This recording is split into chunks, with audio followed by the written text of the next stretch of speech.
자녀 구분하지 않고 똑같이 균분을 해. 그러니까 그만큼 여자가 중요한 거야. 여자를 남자와 차별시하지 않고 똑같이 재산을 나누어 준단 말이야. 고려시대 여성들은 수저를 강요받지 않았다. 고려사에 따르면 충수광의 비 수비권 씨는 이미 한 번 결혼을 했다가 이혼을 하고 다시 충수광의 비가 되었다고 한다. 왕비도 재혼이 가능했던 것이다. 그러니까 성종의 왕비였던 문도광우 같은 경우에도 다른 종친하고 결혼을 했었습니다. 네, 그런데 이제 성종하고 재혼을 한 거였고요. 그 다음에 그 충렬왕의 후궁이었던 숙창원비 같은 경우에도 역시 과부였었습니다. 그런데 이제 충렬왕의 후궁이 됐고 충렬왕이 죽은 다음에는 다시 그 아들이었던 충선왕이 자기의 후궁으로 삼고 있습니다. 그래서 그렇게 재혼 사례가 재혼한 여자를 왕비로까지 드릴 정도면은 고려시대 때 재혼에 대해서는 아무런 규제가 없었구나라는 걸 우리가 알 수가 있습니다.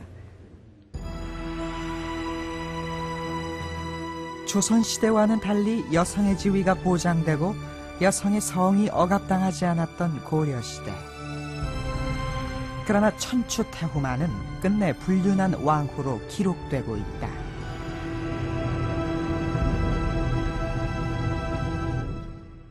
고려사는 조선 초기 유학자들에 의해 쓰여진 역사서입니다. 유교를 최고의 이념으로 여겼던 조선의 유학자들에게 헌해 왕후의 행동은 결코 용납받을 수 없는 것이었을 겁니다. 그런데 헌해 왕후에 대한 비난은 불륜에서 그치질 않습니다. 고려사는 헌해 왕후를 권력에 눈이 먼 탐욕스러운 여자로 기록하고 있는데요. 헌해 왕후, 그녀는 진정 권력욕의 화신이었던 걸까요?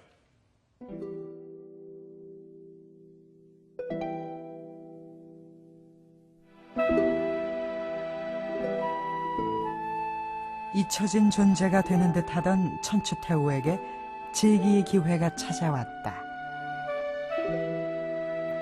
성종이 재위한 지 16년 되던 해 38배 나이로 성종이 세상을 뜬다.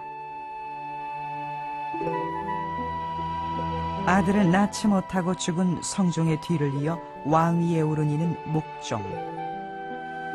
16년 전 성종에게 왕위를 양보해야 했던 천추태후의 아들이었다.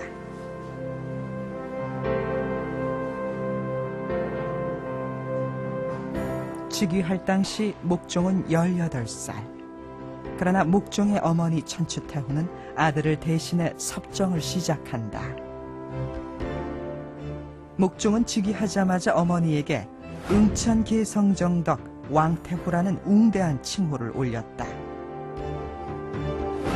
입대감은 어떻게 생각해요? 천추궁에 거처하며 막강한 권력을 휘두르는 그녀를 세상 사람들은 천추태후라 불렀다.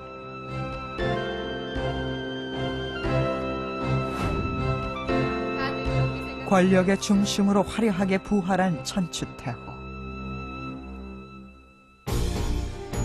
그녀는 섭정을 시작하자마자 귀양 중이던 김치양을 가장 먼저 궁궐로 불러들인다. 그리고 조정의 모든 인사권과 재정권을 가진 막강한 직책을 수여한다.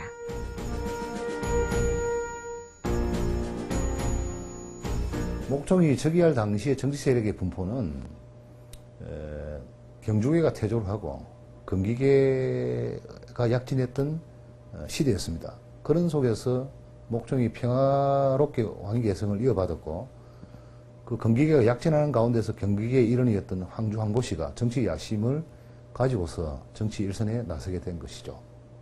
그래서 장성한 나이에 아들이 왕위에 올랐음에도 불구하고 저희가 정치 일선에 나서서 김치양을 끌어들여서 전국을 주도했던 것이 아닌가.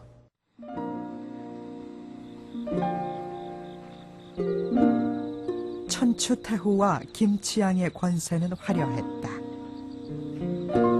궁궐은 호화로웠고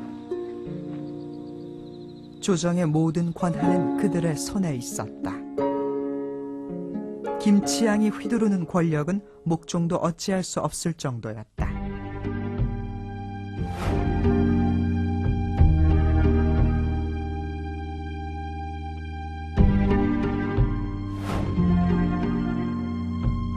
천추태후는 왜 김치양을 불러들여 이렇게 막대한 권력을 허락한 것일까?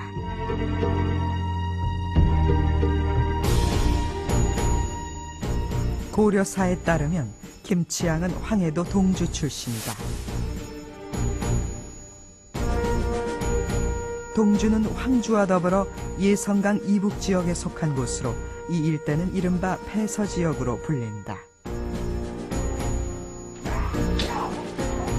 폐서지역의 호족 세력들은 광종 후반기 왕권 강화를 위한 개혁 과정에서 대부분 숙청되고 중앙정치에서 소외돼 있었다.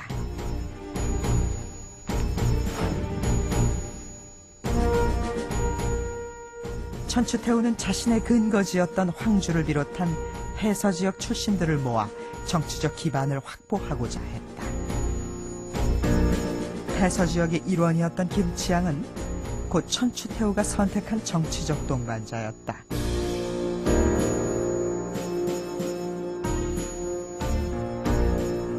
해서 세력은 거슬러 올라가면 통일신라 시대 말기에 설치된 폐강진 세력이다 이렇게 볼 수가 있는데, 폐강진의 관할 범위는 황주, 동주 또는 평주 뭐 이런 지역을 유시해서 고려 제2의 수도였던 서경까지도 포함되는 뭐 이런 지역 세력입니다. 이러한 세력은 서경을 중시하는 경향을 갖고 있어서 고구려 계승 이념 같은 것을 가지고 있었던 그런 세력이다라고 말할 수 있습니다. 김치양을 중심으로 한 폐서 호족 세력의 결집에 기존 중앙 관료들의 불만은 더욱 커져갔다. 천추태후와 김치양을 향한 비난이 쏟아졌다.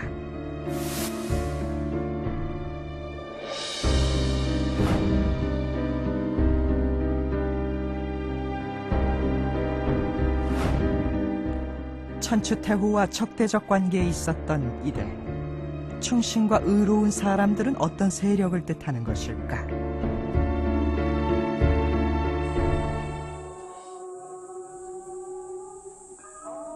경기도 연천군 미산면, 고려시대 왕의 위패를 모신 숭의전이 자리하고 있다. 이곳에서는 태조와 현종을 비롯한 4명의 왕을 봉향하고 있다. 조선시대 종묘와 같이 고려시대에도 역대 왕과 왕비의 위패를 모신 태묘를 설치했다. 고려의 태묘는 왕권 강화의 상징으로 설치한 중국식 태묘를 본받아 지은 것으로 그 시작은 고려 성종대부터다.